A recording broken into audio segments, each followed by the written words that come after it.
반갑습니다. 설날에 만나는 지크노미 타임즈, 오늘은 녹화본으로 보내드립니다. 한국경제신문 기사로 보는 10년 전의 오늘을 준비했는데 10년 전 딱 이맘때, 그러니까 2014년 2월에는 부동산 시장이 어떤 일들이 있었는지, 어떤 신호들이 나왔었는지 우리가 한번 되짚어보자는 의미에서 준비를 해봤습니다. 그 이후의 일들은 부동산 시장이 어떻게 오르내렸는지 여러분들이 잘 아실 테니까 딱 10년 전 이맘때 나왔던 신호들을 유심히 봐주시기를 바랍니다. 자, 기사를 왜 크롭하지 않았냐면은 이게 시대를 보여주는 일면이었던 것 같아가지고 제가 일면 전체를 다 가져와 봤어요. 요 사진에 있는 분, 나온 분 누군지 우리 독자님들은 다 아시죠? 박식하셔가지고 양적 완화 유동성의 상징이었던 벤 버냉키 미국 연준 의장이셨죠. 마지막 FOMC를 주재하고 집에 가시던 사진입니다. 그러니까 양적 완화 시대가 거의 끝나가는 상징적인 사진이었어요. 퇴임하신 다음에 그 다음이 제닛 옐런 현재 국무장관이었고 직전에 연준 의장하셨었죠. 자, 이때만 해도 한국은 전세 대란의 시대였습니다. 수도권 거래 많은 100개 단지 전세가율을 조사해봤더니 70% 정도가 나왔었다고 해요. 굉장히 높은 거죠. 그래서 서울 같은 경우에는 자기 지금 전세 살고 있는 데다가 한 1억 2천 정도만 더 보태면 아예 그 집을 살 수 있다. 그래서 집이 팔린다. 거래가 많이 될 수 있는 여건이다라는 기사입니다. 경기도 같은 경우에는 평균적으로 8,500만 원 정도. 그러니까 갭이 1억 2천, 갭이 8,500이었다는 거예요. 그러다 보니까 거래가 쉬웠다는 거고, 전세가 올라서 매매가랑 붙든 혹은 전세는 가만히 있는데 매매가가 떨어져서 붙든 어쨌든 갭이 좁아져서 이렇게 수요가 붙고 거래가 늘어날 수 있는 타이밍이었다. 10년 전 기사에서 엿볼 수 있는 타이밍이었던 것 같습니다. 그리고 전세대출을 억제하던 시절이기도 했습니다. 지금은 뭐 전세대출 100조 넘은 지 오래됐죠. 기사 보니까 뭐 금융위 집계로 24년 현재는 한 170조 된다고 하는데, 저도 예전에 한은에서 받아서 샜었는데 100조 넘은 지 한참 됐었습니다. 근데 이제 14년 당시에도 가계대출 증가 주범으로 전세대출이 지목됐었고, 뭐 지금도 마찬가지죠. 당시에는 이제 월세로 유도하자, 전세가 지금 자꾸 가계대출을 불리니까, 전세대출 때문에 가계대출 불어나니까 월세를 우리가 좀 유도를 해야겠다 해가지고 뭐 세입자 소득공제 늘려주고 연말정산할 때, 그리고 뭐 임대주택 많이 공급하고 이런 대책들을 내놨었어요. 얘기 나온 것처럼 전세대출 문제도 있었는데, 결국에는 사실 이후에 정책자금으로 전세대출이 더 많이 집행되면서 현재 170조까지 오게 됐고요. 이렇게 월세를 늘리려고 했던 그 정부의 노력이 효과를 거뒀느냐? 그렇지 않습니다. 역설적으로 집주인들은 전세를 좋아했죠. 왜냐하면 우리가 방금 전에 앞장에서 봤던 것처럼 갭이 1억 2천 8,500인데 그 갭을 받쳐주려면 누가 있어야 됩니까? 전세입자가 받쳐주고 있어야 이 갭 투자를 하시는 분들이 집을 살 수 있잖아요.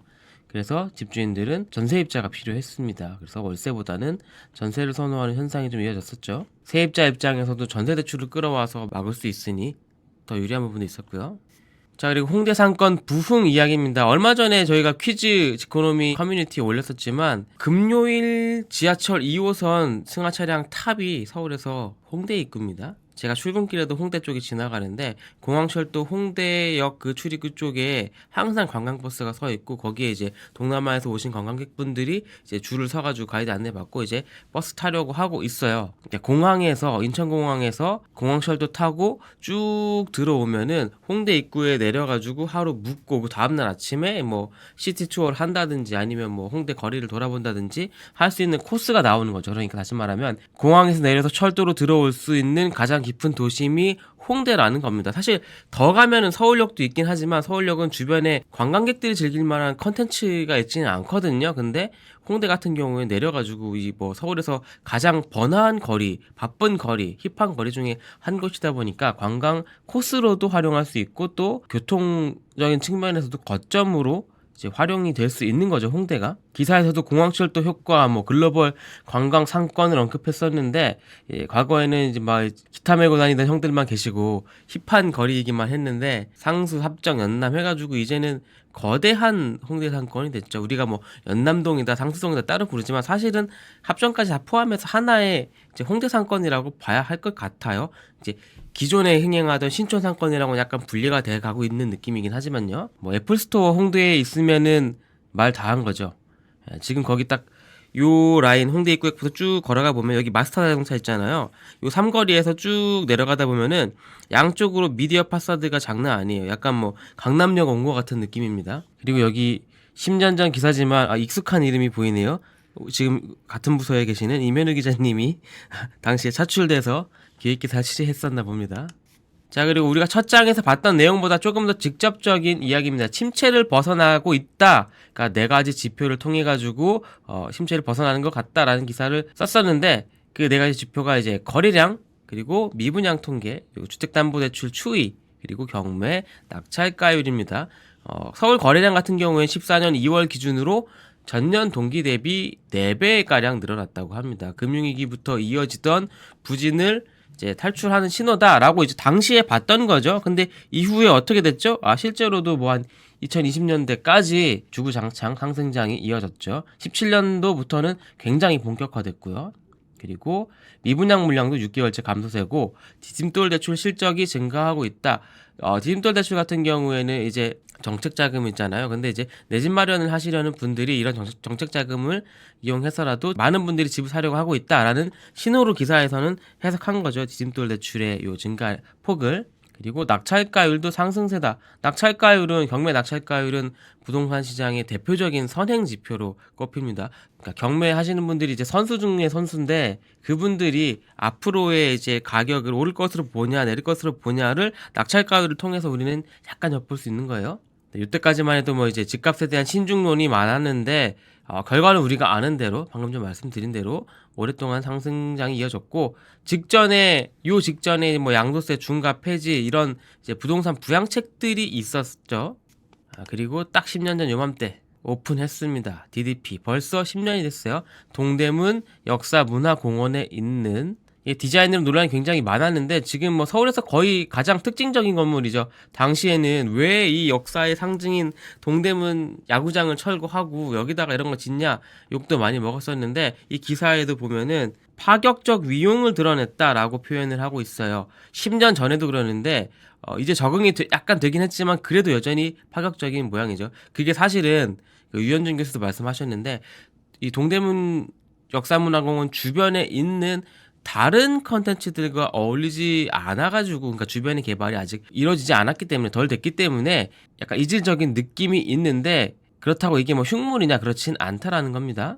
주변 컨텐츠들과 어울리게 약간 주변의 개발이 더 진행이 된다면은 조금 더 다른 느낌으로 다가올 수 있다라고 말씀을 하시더라고요. 저도 그 부분을 굉장히 동의합니다. 근데 이걸 이제 삼성물산이 지었는데, 설계는 이제 외국에서 했죠. 삼성물산이 지었는데 되게 그 난공사였다고 해요. 모양이 아무래도 막 굽어 있고 하다 보니까 요만큼 짓는데 4년 8개월이 걸렸습니다. 지금도 이걸로 이제 건축 기술에 대해서 굉장히 홍보를 많이 해요. 삼성 같은 경우에는. 그리고 설계하신 분은 자하 하디드라고 이제 영국에 계시는 분인데, 지금은 돌아가셨고, 자하 하디드 아키텍처에서 뭐 여의도 제2세종문화회관 같은 거 현상 공모하면은 입찰하고 해가지고 얼마 전에도 이제 그 공모한 설계안이 나오고 막 그랬었는데, 어쨌든 한국에 있는 여러 유명한 건축가분들이 지은 건물이 굉장히 많지만 그 중에 굉장히 대표적인 건물이 동대문에 있는 DDP입니다.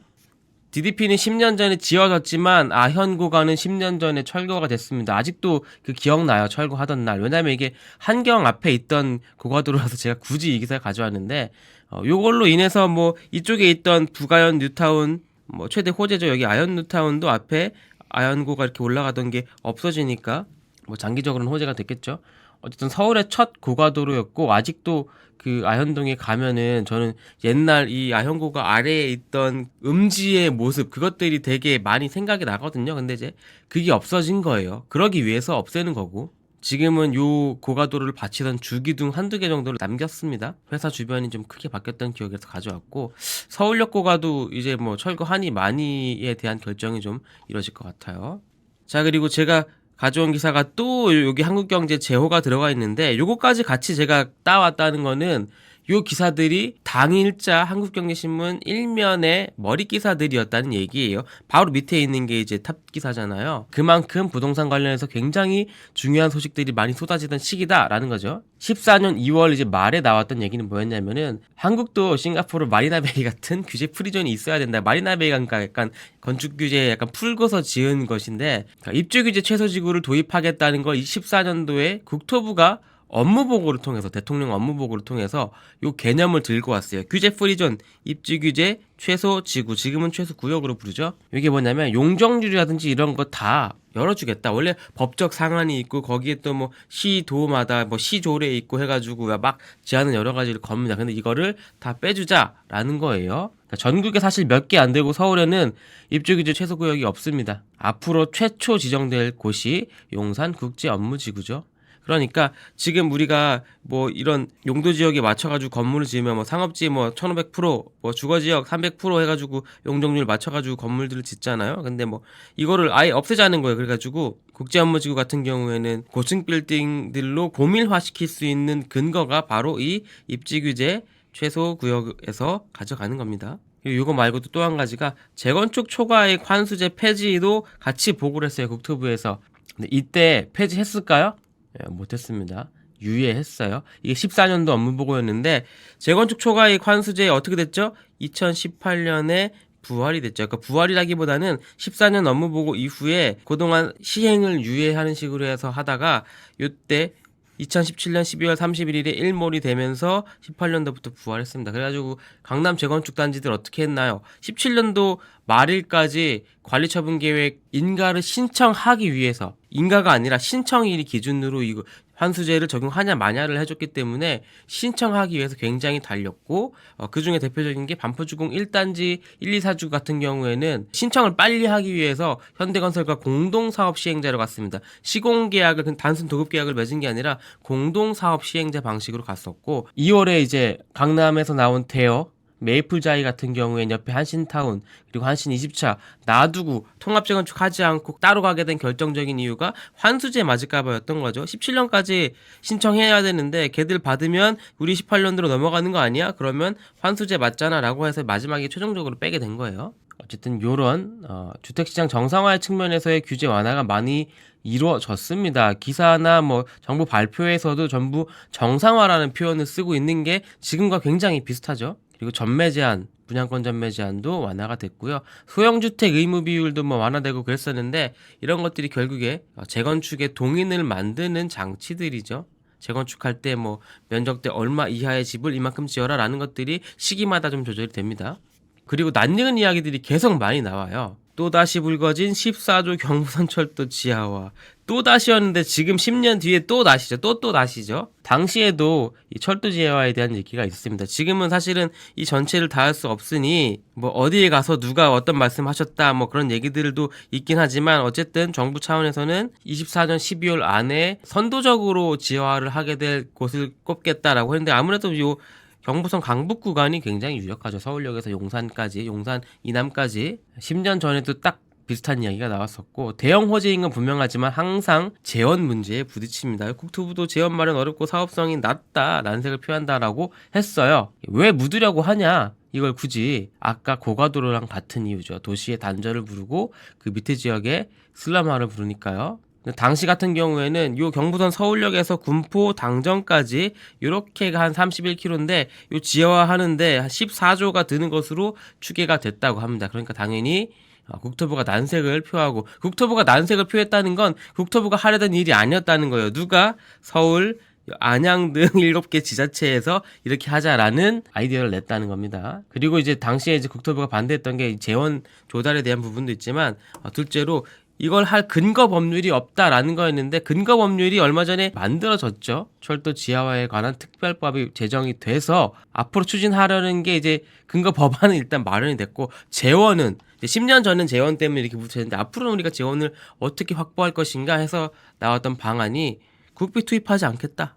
그러면 돈을 어디서 끌어와? 위에 철도를 묻을 때 그 위에 비는 땅을 파는 돈으로 재원을 마련할 것이다. 근데 이제 일단 돈이 있어야 땅을 팔 거 아닙니까? 그래서 그 일단인 돈은 채권으로 조달하고 나중에 공사 다 끝나고 뭐 매각한 다음에 생기는 돈으로 나중에 갚는 식으로 가는 거죠. 근데 당시에도 철로부지 팔아 11조 마련, 정부 3조 뭐 이런 계획이 나오긴 했었어요. 그때랑 지금이랑 뭐 아주 크게 다른 건 아닙니다만 어쨌든 지금은 또 이제 특별법이 만들어졌으니까 특별법은 모든 법의 위에 있는 법입니다. 상충하면 특별법이 우선하는데 그렇기 때문에 이 지하화 사업을 지원 사격할 수 있는 여러 가지 장치들이 만들어질 수 있겠죠. 사실 이제 이런 비용과 공사의 난도보다도 어려운 거는 운행의 문제입니다. 경부선 요 라인이 굉장히 붐비는 라인입니다. 왜냐하면 여기 고속철도도 지나가죠. 그리고 뭐 1호선 경부선도 지나가죠. 화물도 지나가죠.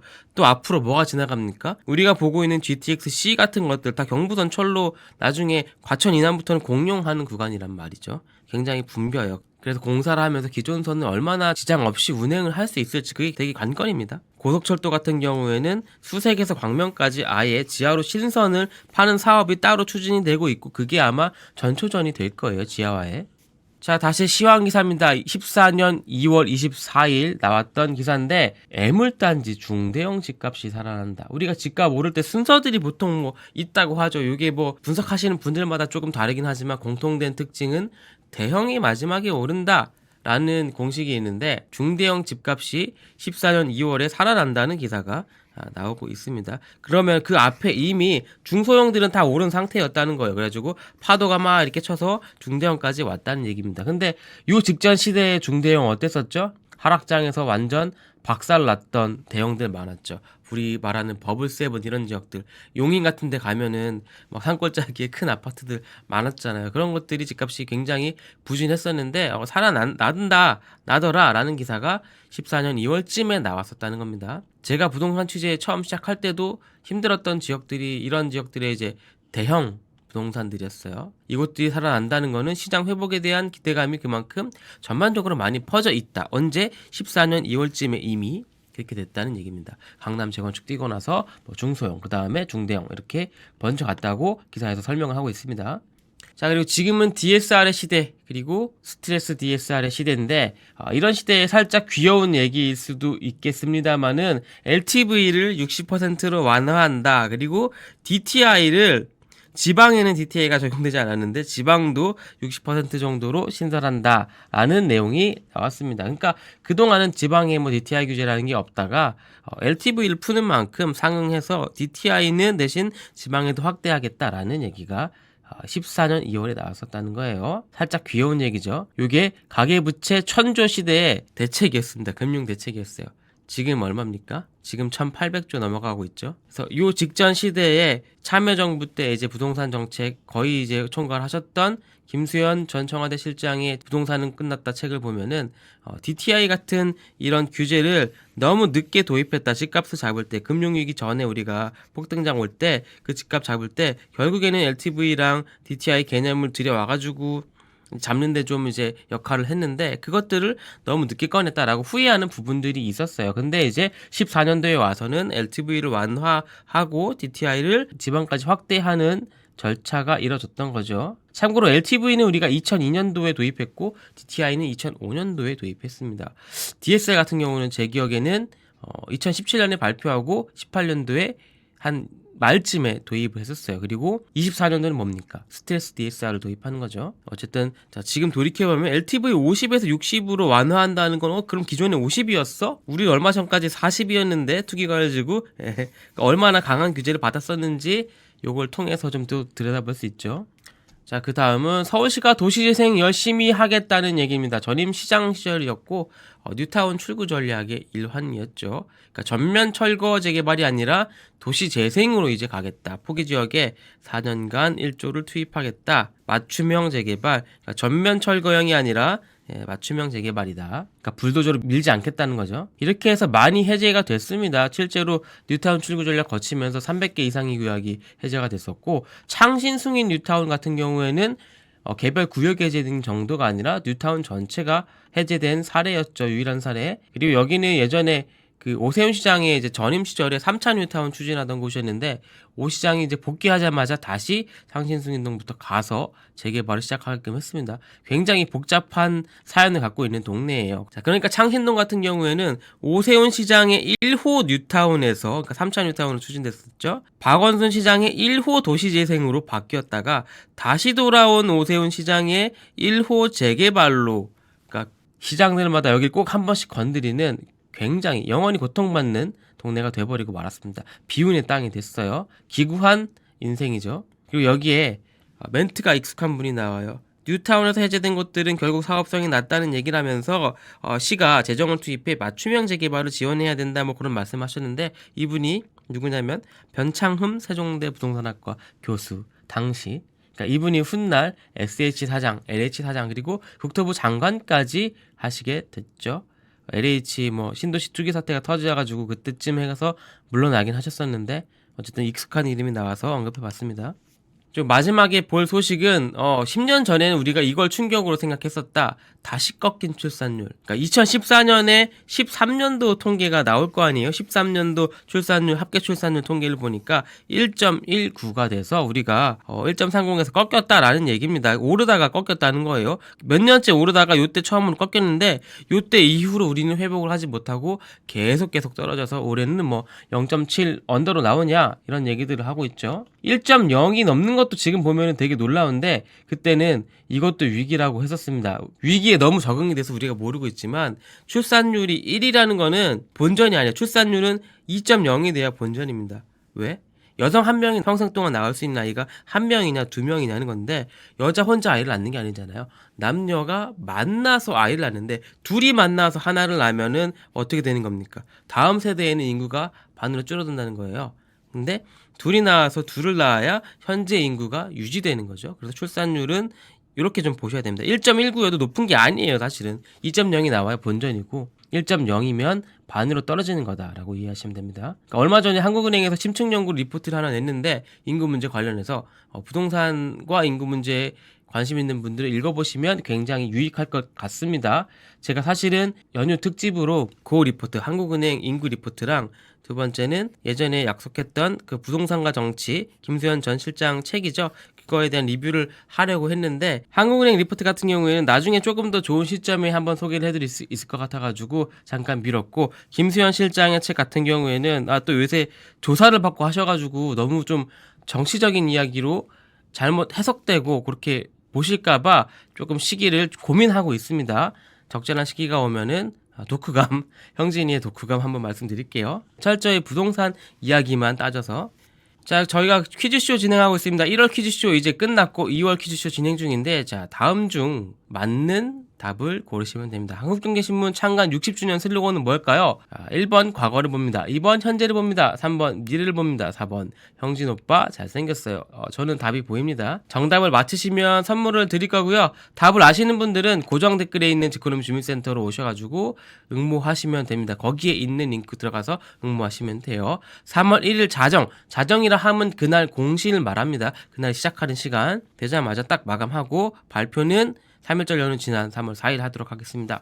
지코노미 주민센터 오셔가지고 잡담도 하시고 제보도 하시고 제가 쓴 자료나 팁도 긁어가서 널리 퍼뜨려 주시면 감사할 것 같습니다. 오늘 설날인데 새해 복 다시 한번 많이 받으시길 바라겠고요.